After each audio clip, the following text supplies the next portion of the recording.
Obviously, I can't play the guitar for shit. But, you know who can? Is Noah Britton. That's the dude that made that intro beat. You can find him anywhere at Britton Beats on all platforms. This dude's awesome, man. He's a fucking entrepreneur, trying his own shit out, busting his hump. He just did an interview with like a national televised network, and he's talking about his entrepreneurialism, dude. Like, how fucking tight is that? He wants to make it. He wants to be somebody. He wants his piece of the pie. I'm with him, man. Shout out Noah Britton. Britton Beats, dog. Britton is spelled Briton. Beats is Beats. He doesn't slang out those beats that Dwight Schrute used to slang out. He slangs out some beats. I'm still going to keep my old beat as an outro on the back end of my shows. But let me welcome y'all to the Everyday Guy Podcast. This is episode 26, slapping your mother ears. Before I get into it, dog, if you get a chance, take a look at this article. It's on, okay, be advised, it's on CNN. Now, let me be frank about something, right? If you get mad about, this ain't even in my script, dog, so fuck it. If you get mad about, like, politics and shit, why? Why do you get mad about it? Like, if somebody mentions something or mentions somebody in the media, oh, that person spoke out against Trump, he's a fucking asshole. Why? Why are you mad? You love Trump that much, you're gonna get mad? You're gonna change your own emotion? I don't get it. But people do it. People close, people far, people on Facebook, people on Instagram, and everybody just gets so angry about it. Like, oh, CNN, I ain't gonna go to fucking CNN. I don't trust them for shit. They lie, they're fake. I'm not gonna go to Fox News. That's fucking conservative. Are you kidding me? All they do is spin everything to the narrative they want you to focus on. Well, here's the honest truth. Both fucking networks do it. All networks have a narrative. Fuck them all. But you know what? They're there. They still put out articles. But you as a nation, you guys gotta be able to dissect these arguments on both sides. If you get mad and you can't even watch CNN, what's wrong with you? I don't know. To me, that seems like something's wrong with you. Something on TV is gonna make you that mad. I don't know.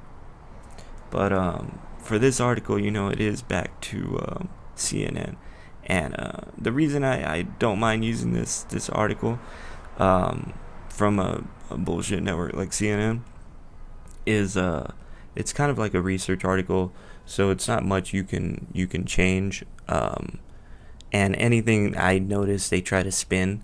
When they notice that Stephen Carrillo was charged with the murder. He murdered a protective services officer in Oakland, California. Did a straight up fucking drive-by, dude, during a Black Lives Matter protest.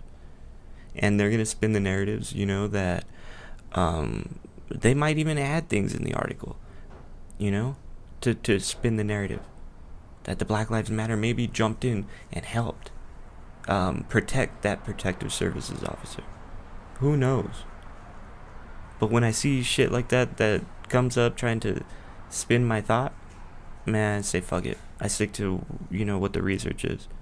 And then I just don't stick to CNN. Go to other articles. Go to other pages. There's other people covering this shit. But anyways, back to that Boogaloo movement. Boogaloo. Look that shit up, dog. What it refers to is the Big Boogaloo. Civil War II, the Boogaloo. That's what it means. It's a group of individuals that believe the next Civil War is upon us, and they want to further that ideology. Now, let me make a disclaimer. I do not agree with or want to further their agenda. However, This shit is fascinating as fuck, and this shit is happening in our country, you know? So by me looking into it, I'm just an honest citizen, man. Looking into it and sharing my experience, man. That's all I'm doing.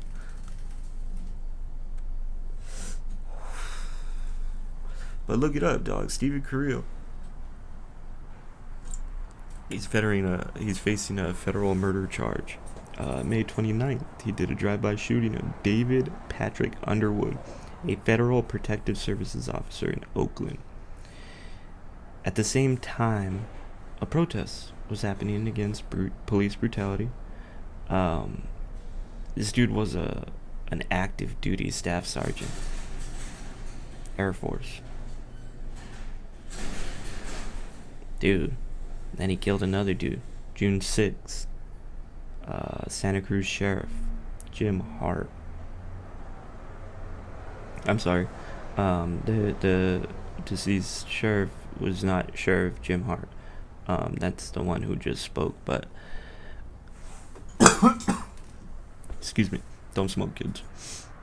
The Boogaloo term is used by extremists to reference a violent uprising or impending civil war in the United States.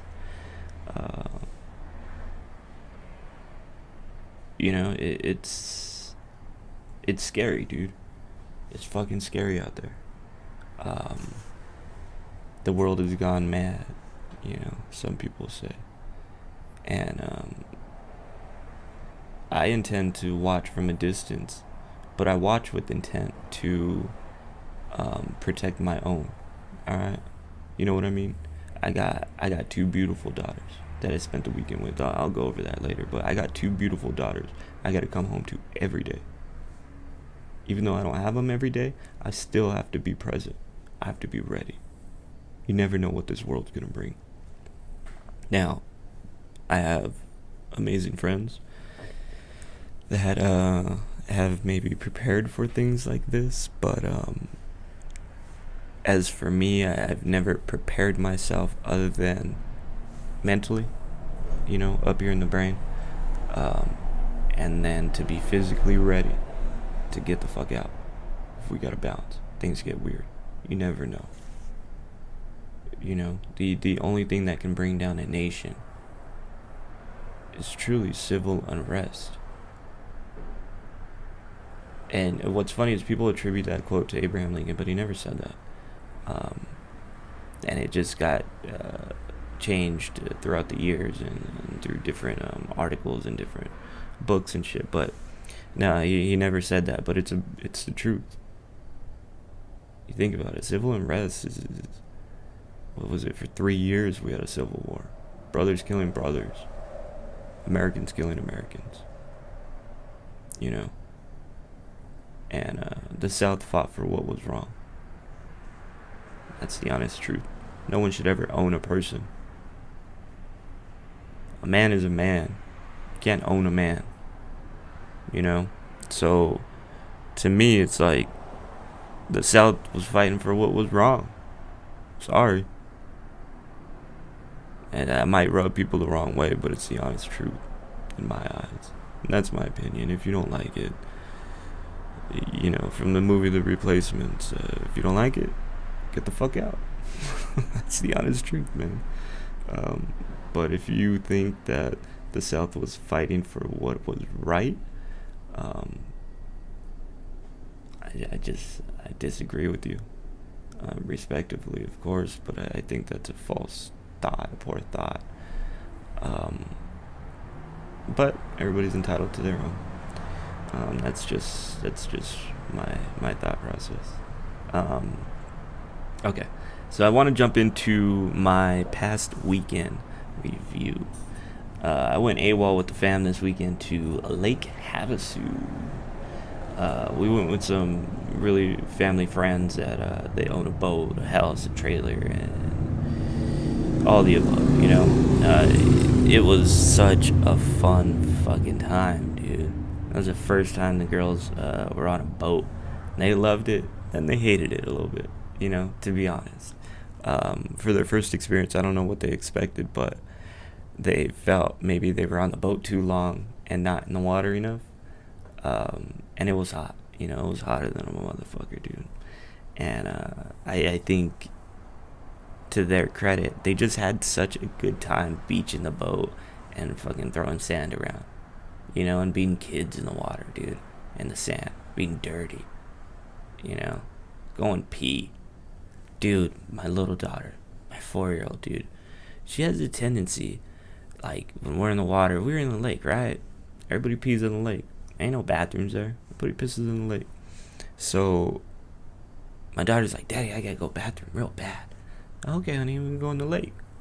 No problem. She looks at me like, the lake? You want me to piss in the lake? I don't know, I'll piss in the lake. So I get her out of the boat. I put her on the sand right there. She's just standing on the sand. Takes like 2 steps to water. Water's right at her ankles. She just pisses. I'm like, Gaz, you gotta go in the water, dude. Daddy, you said piss in the lake.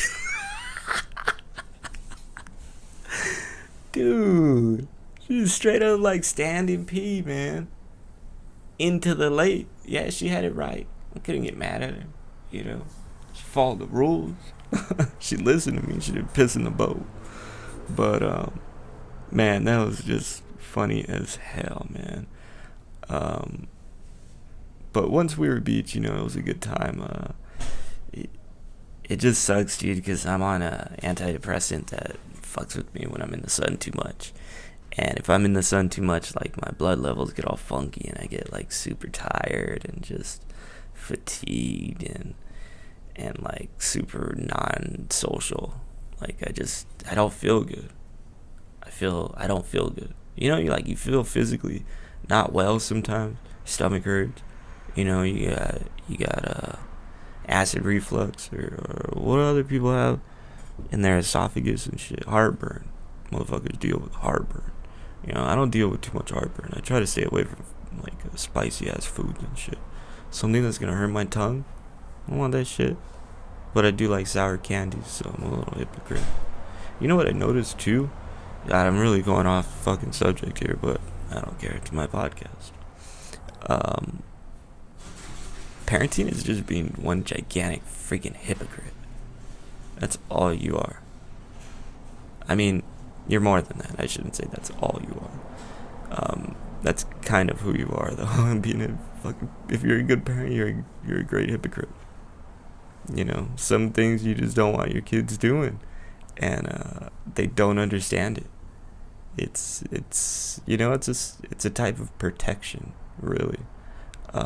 It's a type of protection for the child and also for yourself, I believe. And but I noticed that, like, I'm such a huge freaking hypocrite, man. Like, my daughter was looking at somebody smoking a stogie when we were in Havasu on the boat. She's like, Daddy, look at that person, how disgusting they look. And my daughter doesn't know I smoke, has never known. And I don't know when I'll tell her.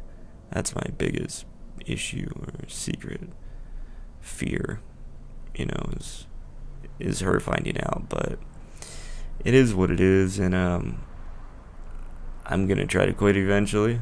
But I got a lot of, you know, shit I'm working through.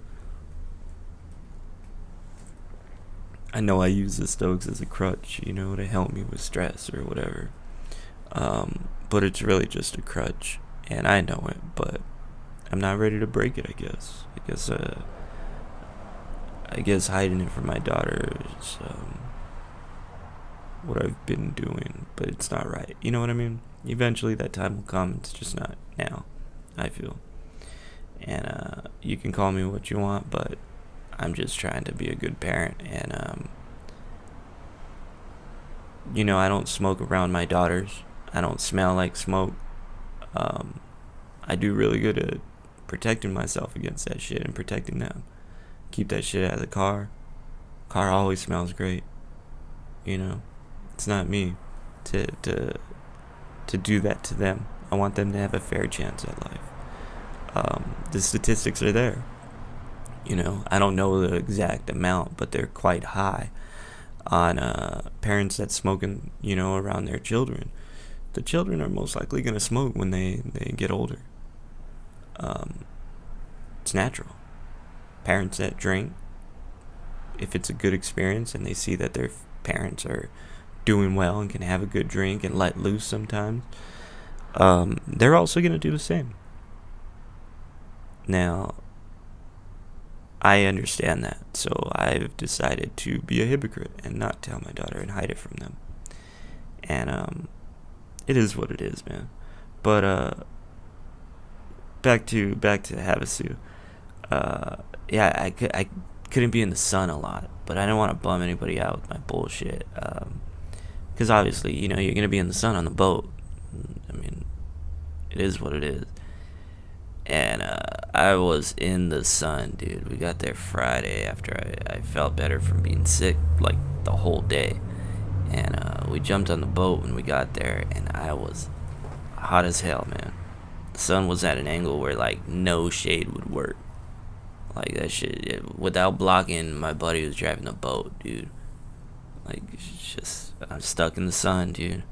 So I got real tired and frustrated, and I was frustrated with just feeling tired and sleepy, and I was becoming, like, non-social on Friday. I was fucking tired, man. The car ride and then jumping on the boat and feeling sick, like, earlier in the day. Dude, I was just frustrated with how I was feeling, and for me, it just comes out as anger.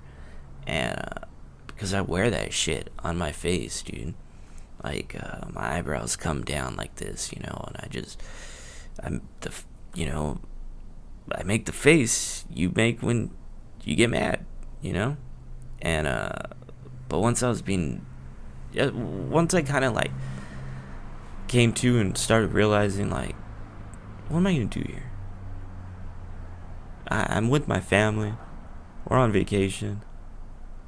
We're in a new state. The girls have never left the state. It's not like we're going anywhere far, but it's an experience. And that question of, well, hey, have you ever left California, girls? Oh yeah, I left with my family. Like, how dope is that? I made that experience with them. So I could have made it a bad experience where they hated it. And they hate reflecting on it. Maybe it's not an experience they want to bring up when asked if they've left California. So I had to take that into consideration, and I changed it. I had to change that mentality. I had to choose that. You know what, dude? I'm here. I'm gonna enjoy every single person around me, and I'm gonna be present and available and engage in conversations, and make the most of the time here. Not stress myself out, not worry myself. And it worked. I slept well Friday night. They slept in their river house, and then we slept in their fifth wheel trailer. It's freaking huge, man. So we had plenty of space. The girls loved it. They have a son around my daughter's age, and they loved it, dude. Just a fucking dope ass time, dude. The kids would get along. They got a little dog, so the dog's all up in the mix, and they loved it. That's what they enjoyed. So it would be wrong for me to strip them of that moment, that memory. And I've done that in the past, dude. Stripped them of, like, a lot of different memories. But I'm able to catch myself better nowadays, and change that thought, dude, before it overtakes me. And then I just walk around like a fucking dickhead, dude. Pissed. Triggered, dude.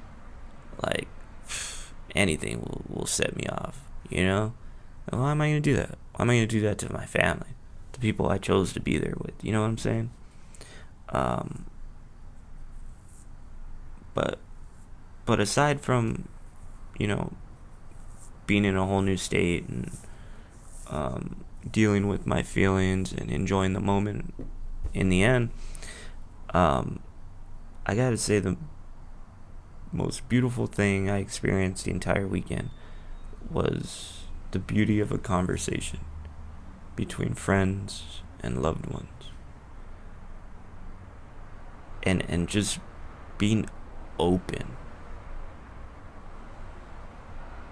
and trusting those people, and listening, being a good listener. I think I have a skill. I think I have a talent. I'm a hell of a listener, and I can. I enjoy a conversation. I enjoy dissecting a conversation. If there's things I don't understand, I'll ask, and I think a lot, obviously, before I speak, and I formulate my sentences as well as I can. And when I ask questions, it's gonna be based on what you're telling me. You know, I like to listen to what you're saying and take notes mentally in my head of what you're saying, so I can go back to when it's my turn to speak. Now, some people in conversations, you can tell when they're ready to fucking talk. Yeah, but okay, yeah. You're saying yeah to what, you stupid motherfucker? I just said like 5 points. You're saying yeah to them? I wasted my breath. I hate when people do that to me. But it's so common that, it used to frustrate me when I was a little younger, but nowadays it's just like, I feel bad for you. Like, I don't know, is that the type of conversations you have at home? With your husband or your wife? You just talk over them? Do they ever get hurt? I don't know. Do you care? But I get it. Some people just believe in that moment that their point is the only one that matters. But for me to have a conversation is to be open and understand the dialogue, and understand that what they're telling you, you gotta trust them first off. If you're gonna talk to people and open up and be sharing and loving, you really have to have trust. You don't trust that person, it ain't gonna work. Nah. Even if you do tell them, you're always gonna think like, fuck, man, I shouldn't have said that to that dude. Or that person, your instinct might have been right, and that person goes around and fucking tells everybody. I don't know, but for me, like, a conversation is just so personal to me. And that's a big reason I started the podcast, is just to have open dialogue with people. I've spoke with a handful of people, and I've been rejected by a handful of people to be on the podcast, and it is extremely demoralizing, and it sucks, but I understand that people aren't like me and aren't as open and might not feel as comfortable with their message going out to the world, because it's out there, it's public. I get it. Does it hurt my feelings? Of course it hurts my feelings, but a couple of guests that I do plan on having, I'm super pumped about. One of my sponsors of the show, Gilbert Hernandez Realty. He works under Century 21 All Stars, and he's a hell of a dude. I've known him for years. Used to work with him back at Sears when we were a couple of young bucks, man. And we were both salesmen. He was a hell of a salesman, always thorough. Made sure he wasn't just fucking with people, And it was appliances. It wasn't anything major. But he moved into he sold cars for a while, and he was extremely successful. And he was able to move over to being a realtor. And check out his Instagram, Gilbert Hernandez. It's Gil Sells. Let me pull up his ad read real quick. Where are my reads?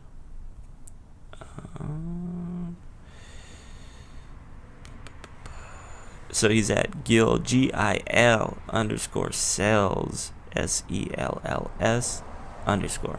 That's it. You can find him there, dude. But talk to him, dude. He's a dope ass dude, and I hope to have him on the podcast at some point in the future, because personal finance is huge to me. It's something that was never, ever, ever explained to me growing up. No, not at all. My parents didn't explain it to me. The schools didn't explain it to me. College didn't explain it to me. I was just fucked. I made a ton of mistakes and came out the gun slanging. You know what I mean? Swinging, not slinging. Swinging. Made a ton of mistakes, man. So don't be like me. Reach out to Gilbert, dude. He's a tight ass dude. He won't steer you wrong. I definitely trust the dude. If you want to know about appliances, hit the dude up. You want to know about cars, hit him up. You want to know about houses, hit him up. Anything else, I don't know, get a friend or some shit. But so back to my weekend. I was in Lake Havasu this weekend, and I fucking hate the water, dude. I hate the water, dude. I hate being in the water. I hate pools. I hate showers. I hate washing my hands. I hate water. Am I saying I don't do those things? Not at all. I'm just saying I hate them. Still do them. You know what I mean? Sometimes I hate eating healthy. Sometimes I do it though. Sometimes though, not a lot. But I hate water, man. Water fucking sucks. I hate being in the water. I hate being wet. More than that too, I hate being sticky, dirty. It's fucking disgusting. But yeah, I hated that. But people love the boat, People love the lakes and the water, and my girls are little fishes, man. They love to be in that water. They love to be in that water, man.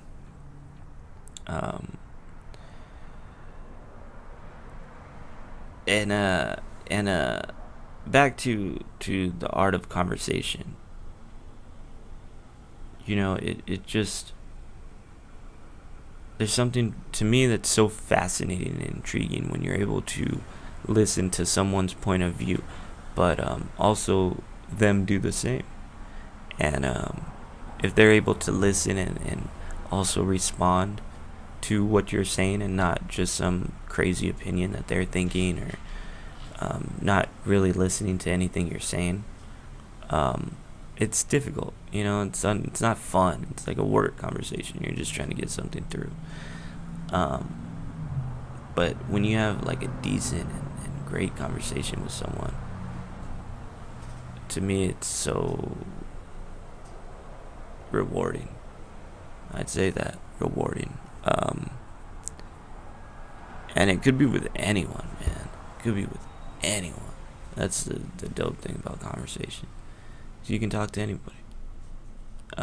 I ran into my neighbor at the store. She works at the store, and I ran into her, and she's like, "Oh, hey, how are you?" And she knows my family and shit. And she asked about my brother and my parents, and asked if they're gonna travel anytime soon. How are they doing with the whole pandemic? And it was nice. We spoke for about like a minute. We didn't speak long. She was working, and I had to get on my way. It was actually Friday when we were going to Lake Havasu, and it was cool. It was cool. It was nice to have somebody show interest in my family's well-being. Honest truth. And it's something so simple, but I found it very pleasant and rewarding. So, shout out to my neighbor. I won't name her, but my neighbor, dude, she's dope. Yeah, dude, shit's getting weird though with our country again, man. I mean, our country's in crazy like reform right now, but John Bolton, dude, he came out with this book, The Room Where It Happened, a White House memoir. John Bolton, if you don't know, he was a U.S. ambassador to the UN back in like the mid 2000s, and he was instrumental in the Trump administration as a Trump advisor, dude. And to boot, this fool's a Republican, man, a conservative model Republican, and he's coming out with this book telling about all the shit he basically could have testified about during the Um, dude, what the fuck is that thing called? When they're trying to get the president out of office. Anyways, he was not allowed to testify at that. The word will come to me. But he wasn't allowed to testify at that. Because it was in violation to, you know, his oath or something. And the president, I think, had... I'm really not too sure, but I know he was not able to testify in the case where they wanted to get rid of the president. And so he wrote this book, dude, and I'm curious to read it. It came up on Audible, and there's a 30-day membership on it, or like free membership I might do. I want to hear that shit, because I'm a libertarian, slightly. I can't say I'm a full libertarian. No, I shouldn't say that. But I do relate with some of their ideals. I don't know how people can call themselves Republican and Democrat. Like, you fully agree with it? You 100% agree with that party and the things they've done? You really, you're invested to say, yeah, oh, I believe it. I love it. The other one makes me so mad. I don't understand that shit, dude. Maybe because, I don't know, maybe people will say I haven't had enough dedication or love for something. I don't think that's it. I just don't think that I can fully align myself with people that I might not agree with. And to say that I'm a Democrat or Republican just means that, to me, that you've given up on understanding that politics is a bunch of bullshit. That's all it is. It's a bunch of bullshit. However, voting, you can vote. But even now, shit, man. With Russia fucking with us, with our own president, our own ex-president, fucking, using the military or the government in the wrong way. Dude, both sides of the aisle are fucked. However, these are the people that are leading our country. And it's important to know what they experience. So I'm curious to hear this John Bolton book. And I say hear it because I don't think I'll read it. I think I'll listen on Audible. But we'll see. This country is in a different time right now. There's, people are fighting for police reform. There's a section of Seattle that has been designated as an autonomous zone where police are not allowed to enter. And citizens have control of certain buildings, and I believe they're in City Hall now. It's a different world right now. I work with the mask on when I'm in the office. I have to wear a mask at work. It's weird as hell. I hate it. I'm a glasses wearer, man. These things fog up. It's the worst. I hate it so much. But it's part of life. This world is changing. It's getting weird, man.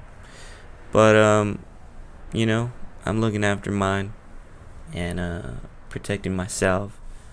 And in doing so, I have the podcast. And I really enjoy it. I love it. So I hope you guys have enjoyed this episode. Tune in next week or this week. I don't know when I'm going to put another one out. I have one more that I haven't even edited yet. Been so lazy, and we've been in Havasu too. So I'm going to edit one and then this one, and blah, blah. Yeah, but thank you. I hope you guys enjoyed. Peace.